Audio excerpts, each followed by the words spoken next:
Hi everyone, this is audap. Let's check out Super Smash TV running on the Super Nintendo. I love the arcade original game. I played it a lot during its arcade run. But I actually like the Super Nintendo version more, even with it missing its twin stick controls. Mainly because by the time you hit the third area, if you played the game long enough on the arcade, you know that the music is quite grating and terrible. Whereas they made a lot of improvements to the music on this game, and they did skimp a little bit on some of the gore and the bosses when you defeat them. But I think it's something that's acceptable, you know, given the time period and the platform, you know, people's political opinions at that time. I tend to like this one more, you know, even though it's a little less graphically, but you gain in some audio, and it's a little bit more playable. I think it's just slightly less difficult, which is not saying much because it's still pretty difficult.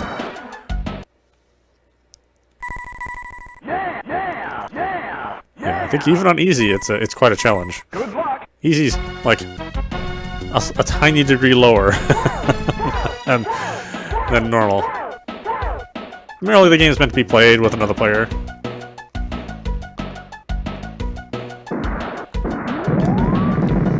Yeah, I thought they did a good job with the controls. My understanding is that there's a Genesis version of this, which I've never seen. So it'd be super interesting to see that version too. But you know, having the forward face buttons in this diamond shape, I think ended up being in Nintendo favor quite a bit. You know, it's so useful and standard really for game consoles going forward. You know, almost everybody has this diamond shape control scheme.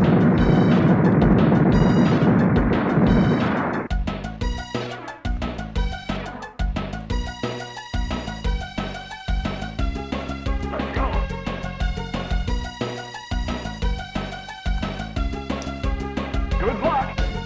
You'll need it.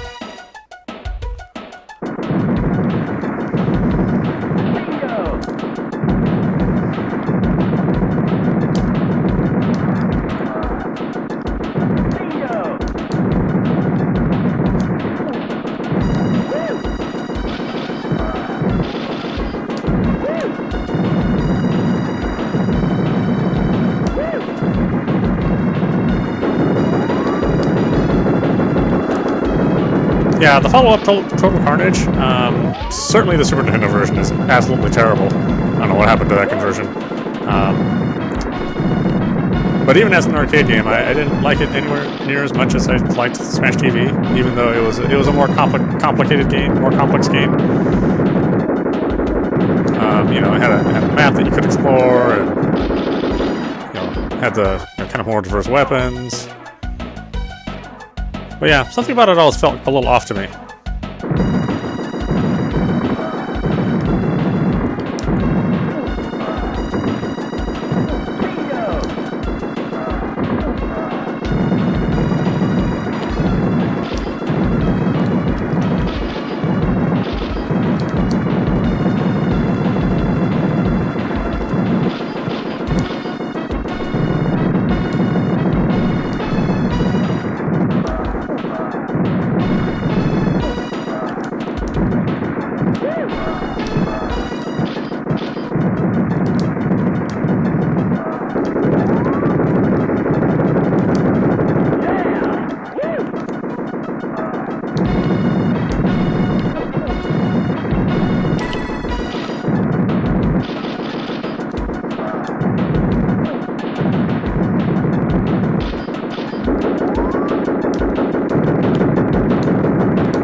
Ugh.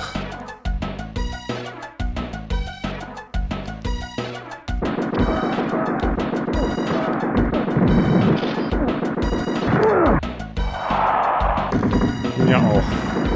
Trouble's already starting.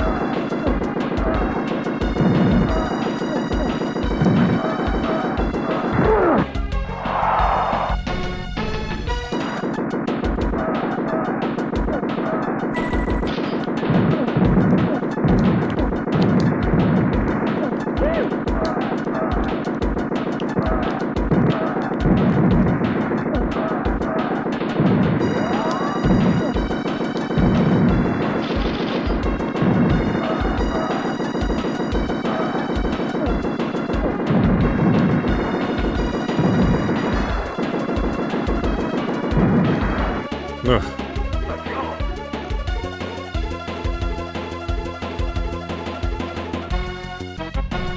Big money! Big prizes! I love it! Dude!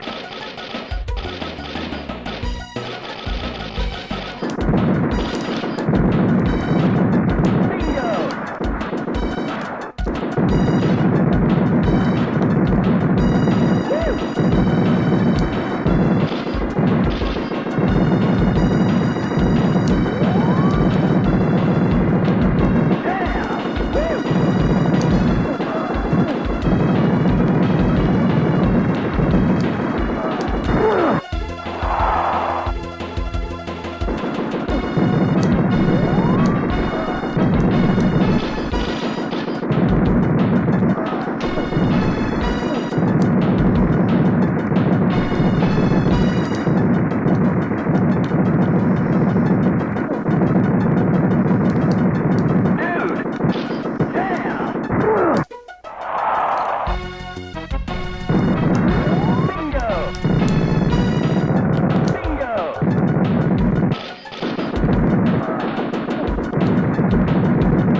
Ugh. I think my shield ran out.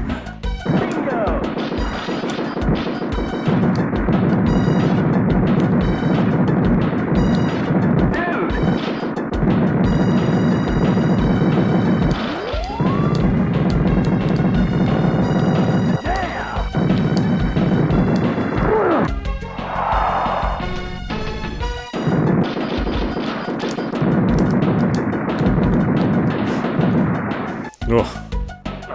Boy, the rounds feel like they last forever sometimes.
Ugh.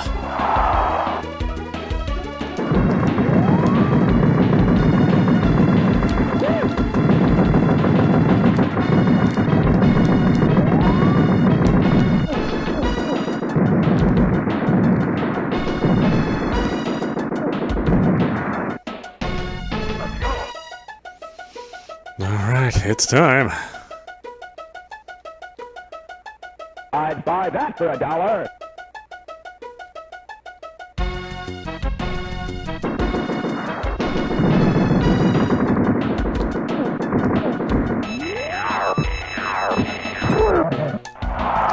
Oh, you got me? I didn't realize it.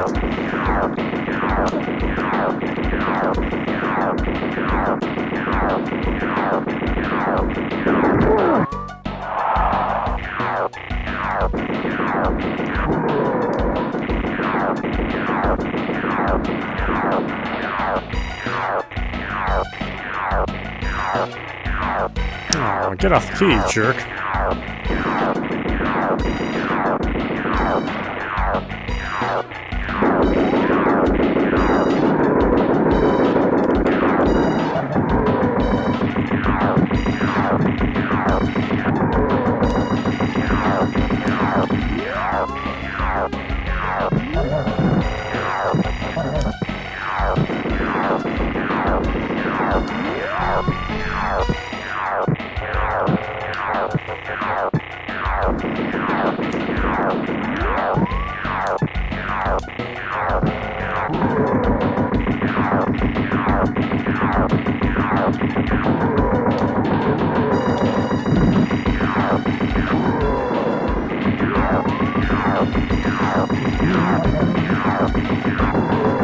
So much HP.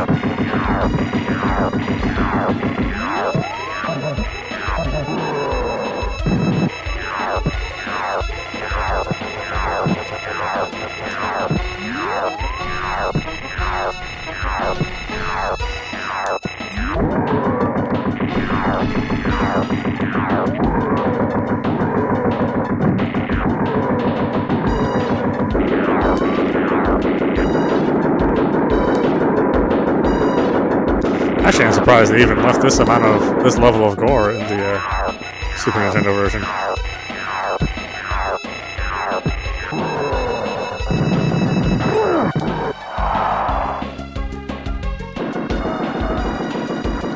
You know, censorship was at an all-time high at this point.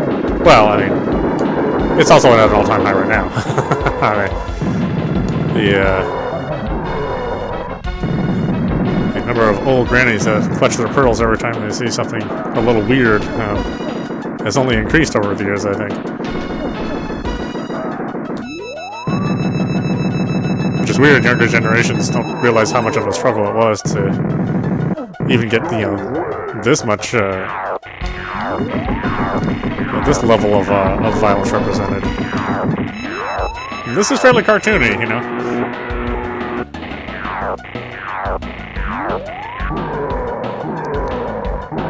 Well, yeah, times always change. So people always forget that it was, you know, we had to really fight to be able to enjoy things with you know, less censorship. Only to have more people come in who want more censorship.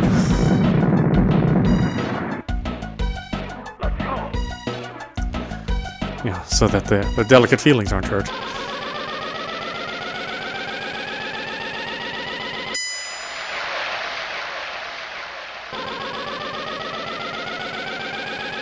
It's like video game imagery has never really been an environment that fosters real-life violence. It just isn't a thing.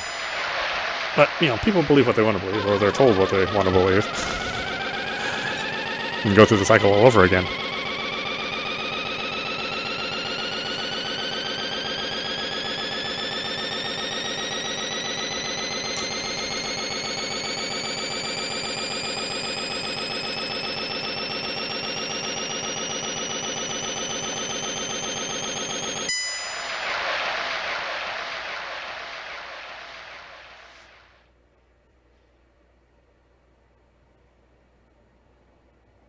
Oh, that's right. It makes you play normal.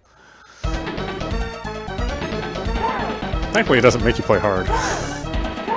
Yeah, see, the difficulty isn't any different.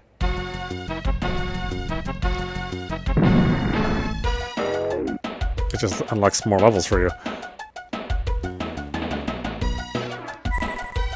Good luck. Alright. Go through it again.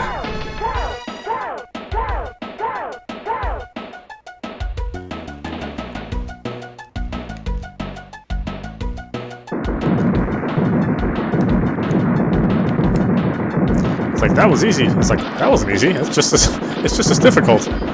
I don't really get where the difficulty is. I mean, hard is significantly more hard. In fact, the enemies are a little faster. I don't think there's necessarily more of them, but they are faster than normal.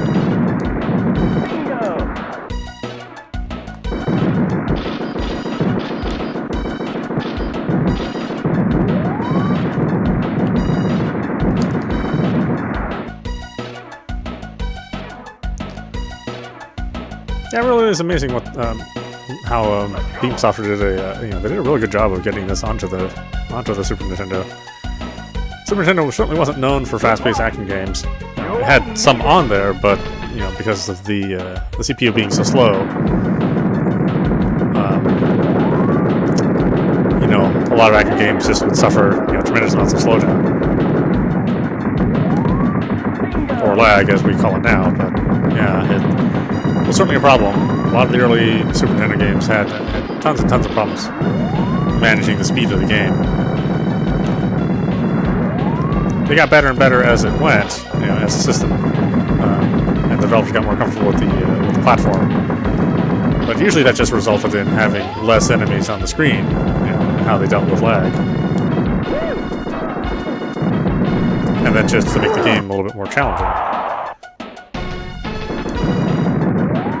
You can really see that with like Contra 3, where there's significantly less enemies than there were in like the arcade version of Contra or Super C. But overall, they just made the enemies stronger, and they put them in better places, more difficult places. More strategic placement of enemies rather than quantity. So in the end, it ended up being still a very difficult game. It's still challenging. It just sort of fools you a little bit in the number of your opponents that are after you.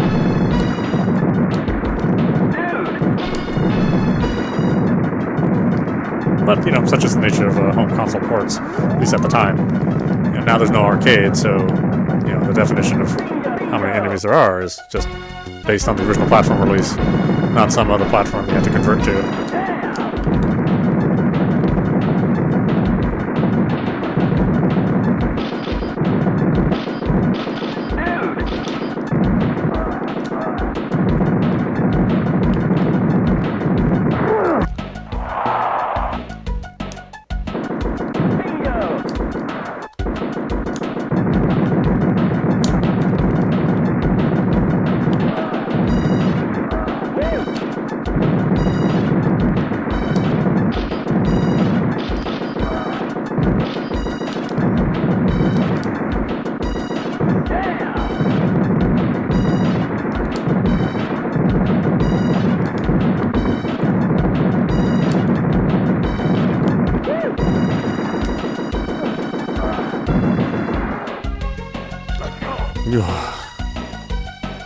Work.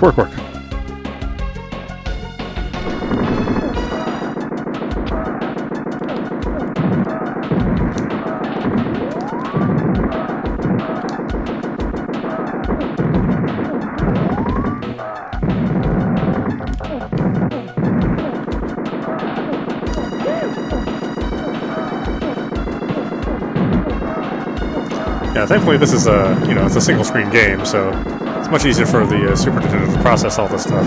Characters are super small, so it's not as challenging to the Super Nintendo as many other arcade games were at the time. But still, even though it doesn't seem like it would be more challenging, it's kind of difficult for the Super Nintendo to process all this stuff. And there are less enemies than there are in the arcade version, but it doesn't feel like there are less.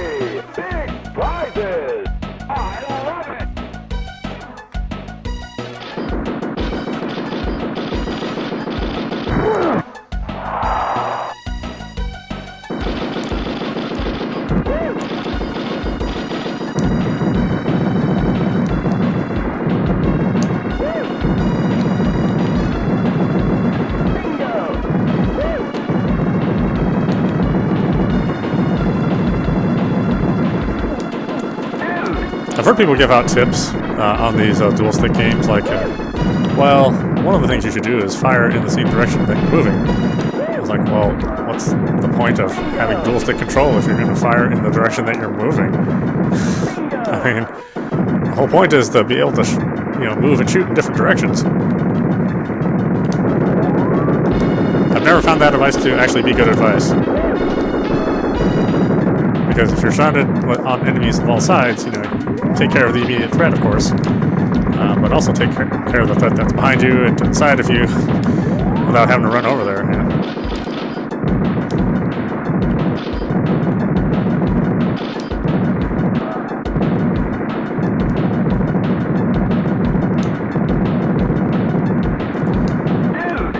Yeah, I like how they rebalance the game so that the one-up spawn more often. Obviously, since it's not an arcade game, the quest isn't to have people continue all the time and cost more money. It's to provide like kind of a more balanced gameplay experience without sacrificing too much of the original game, which I think they did well here. I think it's just enough one-ups to get you through,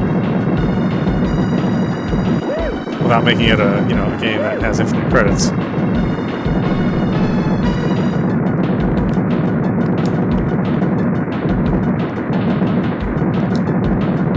Which would have been the easy way out, just to provide infinite credits. But no, you don't get infinite credits. You still have to work for your lives.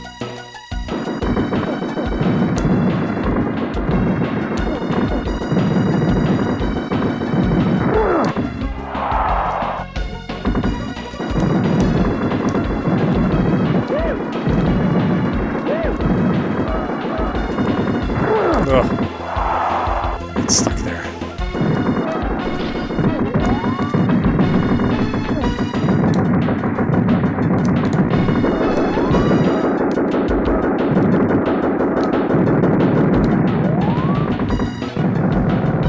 This shrapnel's like the worst part to deal with. Not even the tanks. Ugh.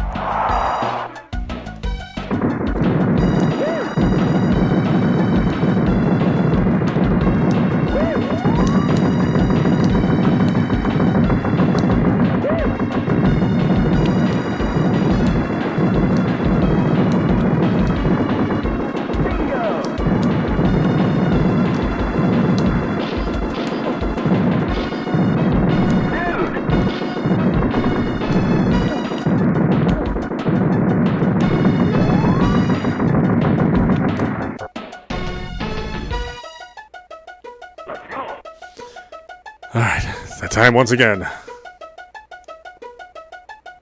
I'd buy that for $1.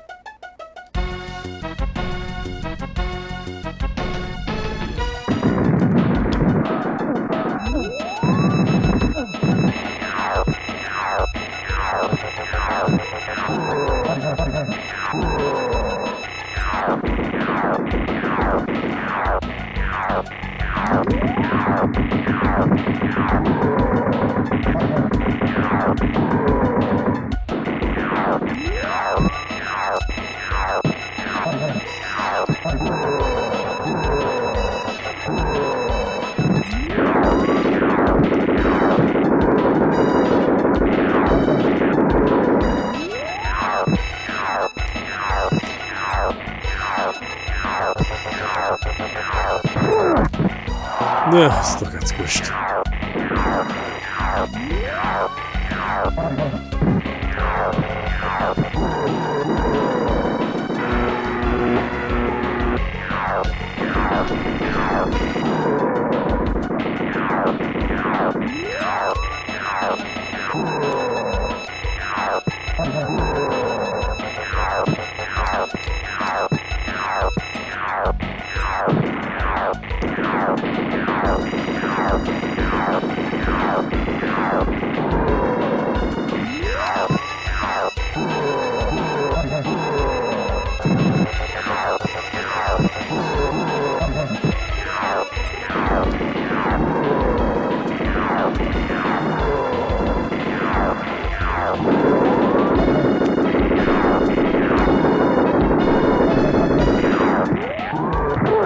Damn it.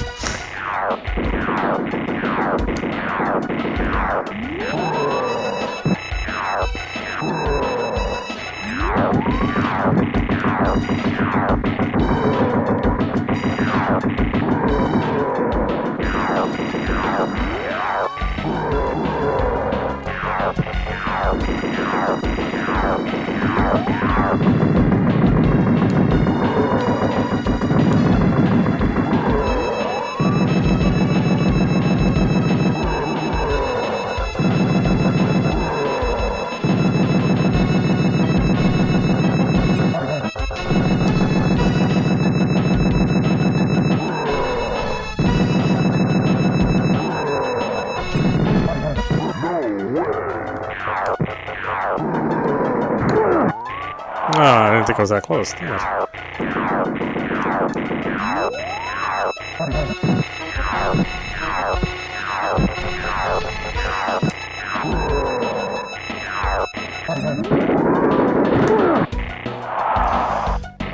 Oh, they made me pain this time around.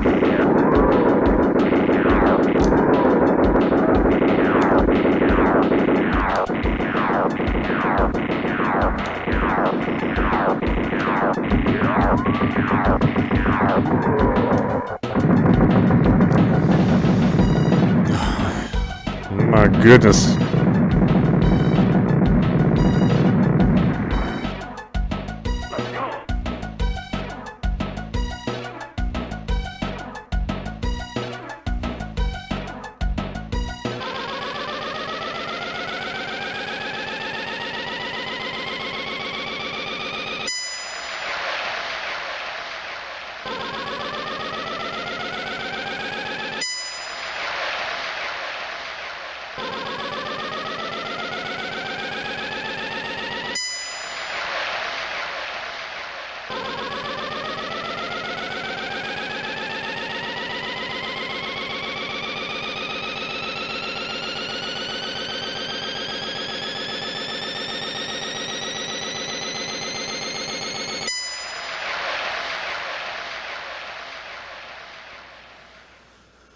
All right.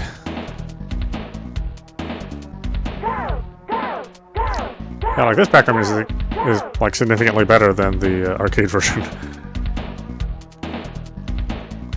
Nowhere near as annoying sounding.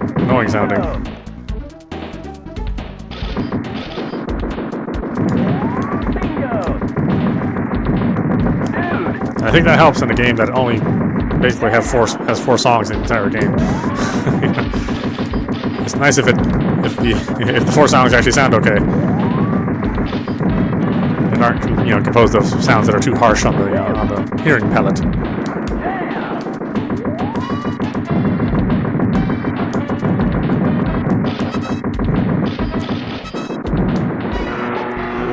Whoa.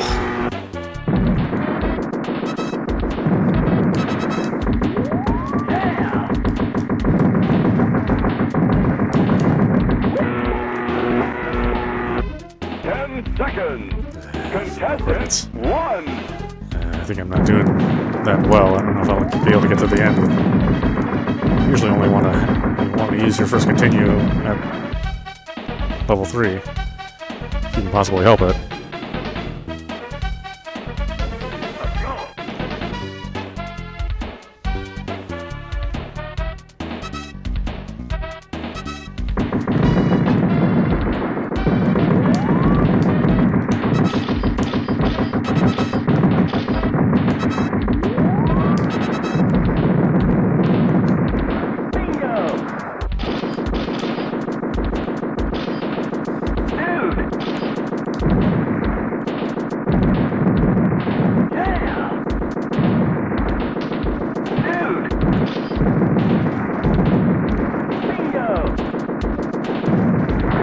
Ugh.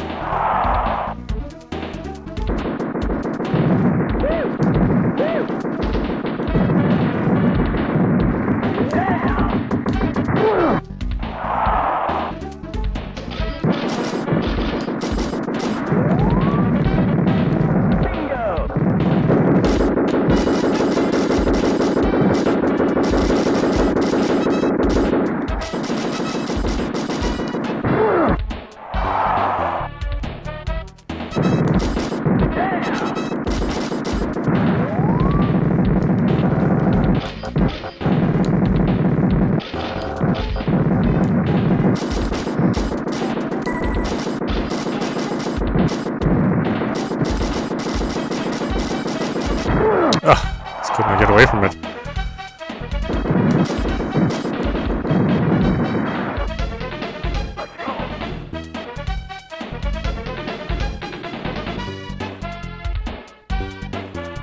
I'd buy that for $1. Bingo!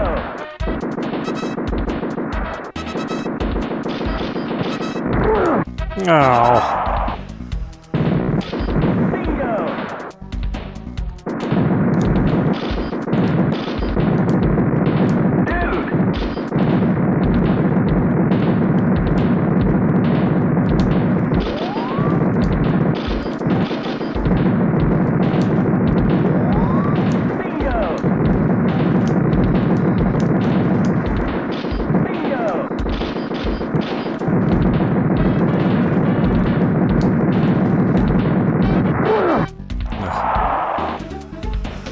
Trying to get that smart bomb.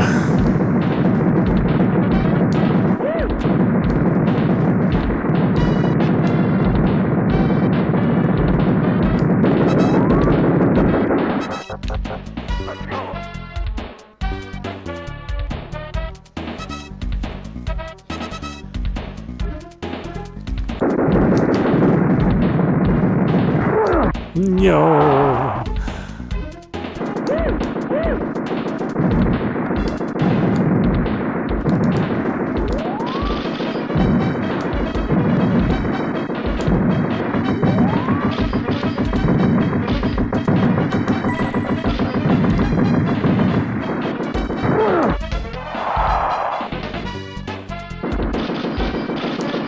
I know, the enemies are, like, they take so much more firepower to kill. And they're all, like, significantly faster than the first set of levels, you know? Like, they really amp up the difficulty right away.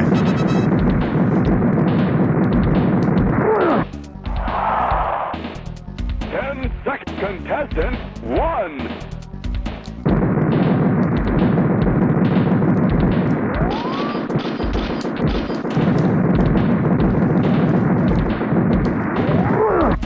What? Oh my god.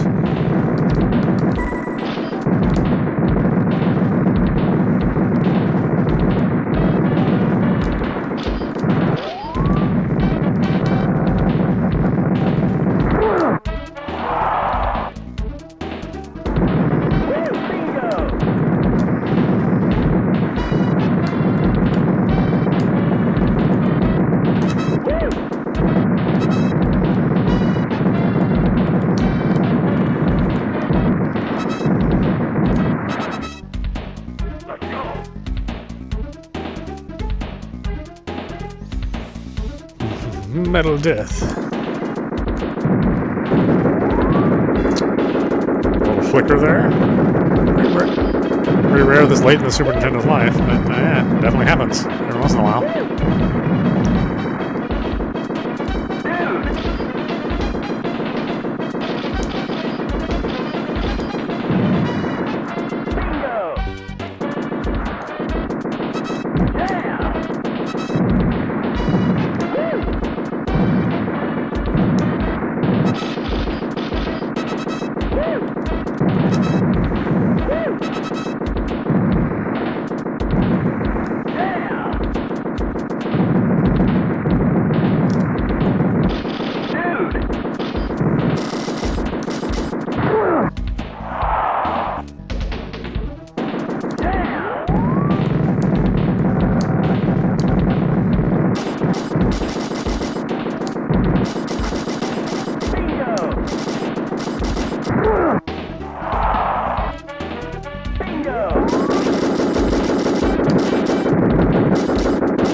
So many enemies.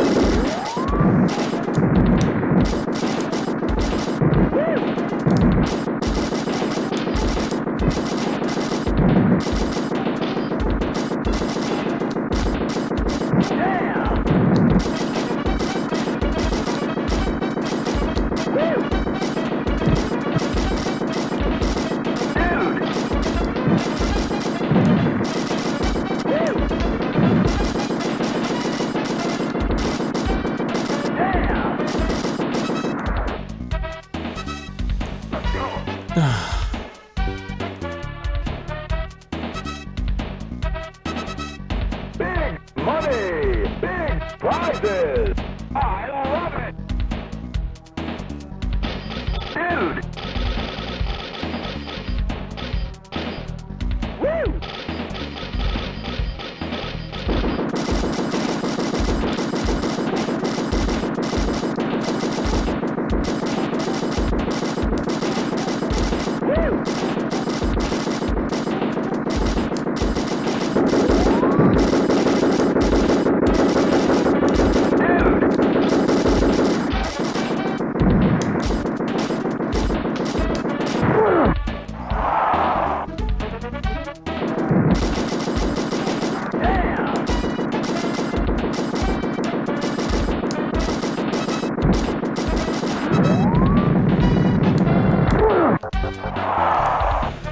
Ugh.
Ah.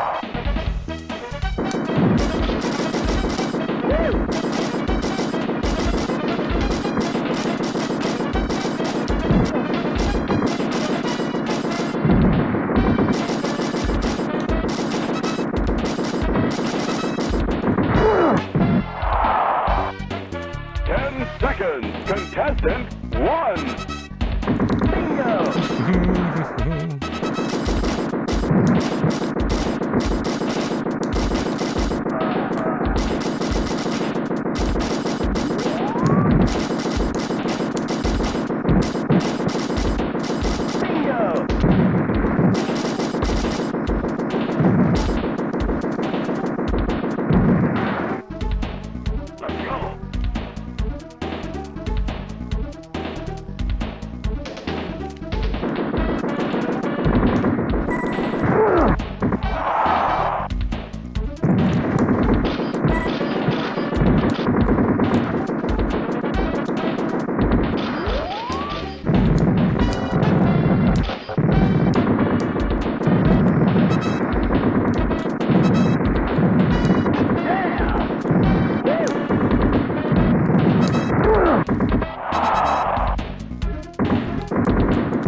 boy, Scarface. Total carnage. Reminds me of Sinistar. Love it.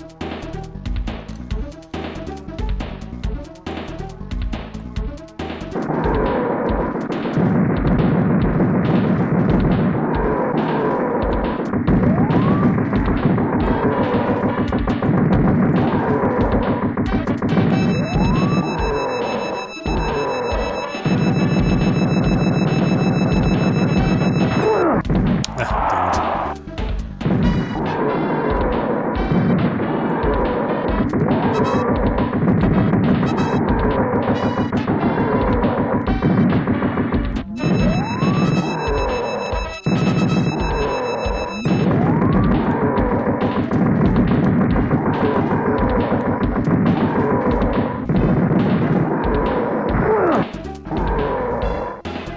Damn it. 10-second contestant won.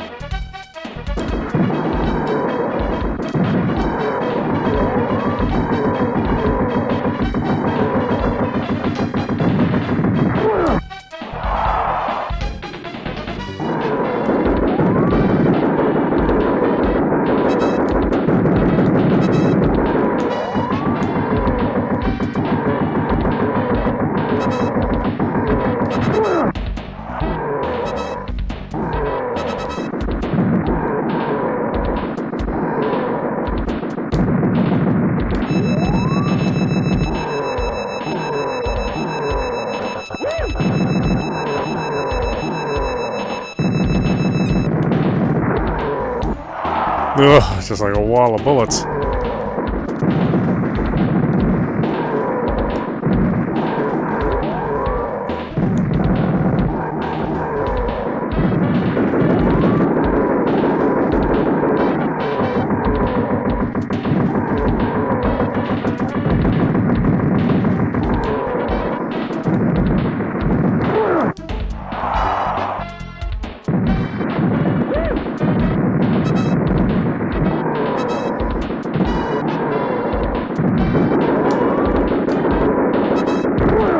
Damn it.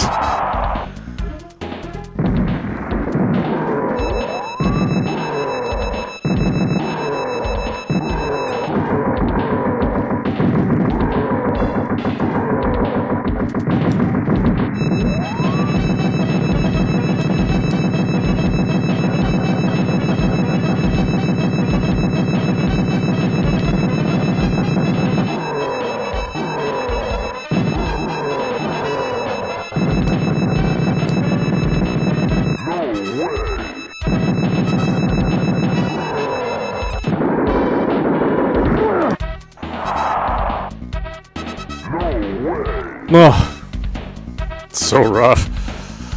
Oh well, why don't we stop it there? This is audap. You've been watching Super Smash TV running on the Super Nintendo. Yeah, it's a classic, and I think they did a good job with this conversion. It plays, very similar to the arcade. It's still unrelenting in its difficulty, but they managed to balance it out more by giving you the opportunity to earn more lives, and I think that's really what the arcade needed. Plus, you're guaranteed to get the 100 keys to get into the pleasure zone, which the initial run of the arcade board didn't even do that. So you could play through the whole game, get to the end, and never have enough keys. They did fix that later on in later revisions, but depending on the arcade you went to, you may never have gotten the newer version. But anyway, yeah, check it out if you have a way. Hopefully, we'll see this game on the Nintendo Switch Online service or some other compilation out there.